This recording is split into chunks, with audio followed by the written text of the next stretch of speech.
Մարդ մեղք գործելով հեռացավ Աստծուց և դարձավ մահկանացու, քանի որ մեղքի վարձը մահն է։ Հիսուս Քրիստոս մարդուն մեղքից և հավիտենական կործանումից փրկելու համար, որպեսզի վերականգնի մարդու և Աստծո կապը, իր վրա վերցրեց յուրաքանչյուր մարդու գործած մեղքի պատիժը, մահը, ինքնական մահ ընդունեց խաչի վրա, անմեղ լինելով իր հարությամբ հաստատեց հաղթանակը մեղքի և մահվան դեմ, որպեսզի ամեն իրեն հավատացող չկորչի, այլ հավիտենական կյանք ունենա։ Հավատը հավատարմություն ու վստահություն է Հիսուս Քրիստոսին, վստահություն նրա խոստումներին, անձնական նվիրվածություն է ու նրան հետևելու պատրաստակամություն նույնիսկ ամենադժվարին հանգամանքներում։ Աստված կամենում է,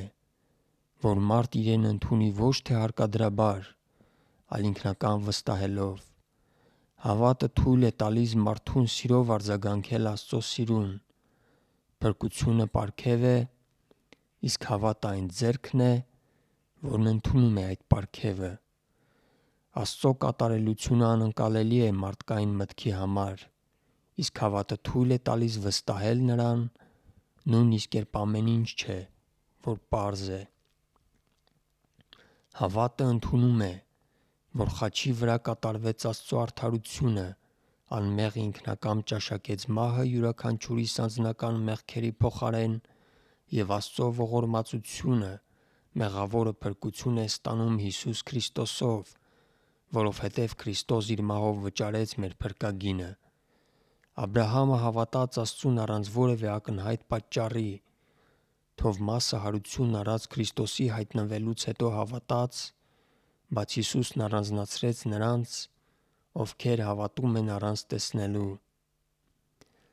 Ամբակումը հայտարարեց. «Արդարը հավատքով կապրի»։ Հավատը սրտի արձագանքն է Քրիստոսի զոհաբերությանը, վստահության արտահայտություն նրա հանդեպ,